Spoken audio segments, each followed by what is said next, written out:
તમારા બધા માટે આ તો યુવાનો છે ને ભાઈ, એ સિંહ તો સિંહ કેવા,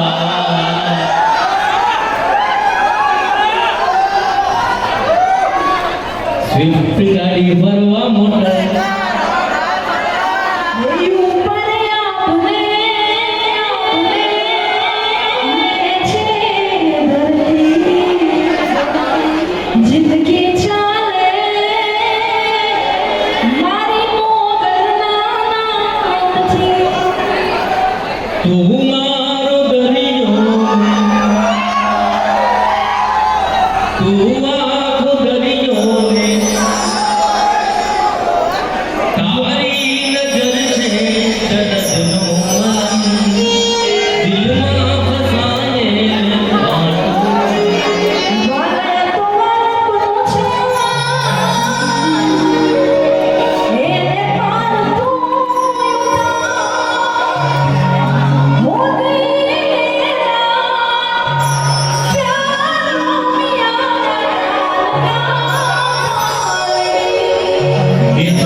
એક સમાજલક્ષી એમનું એક જીવન છે।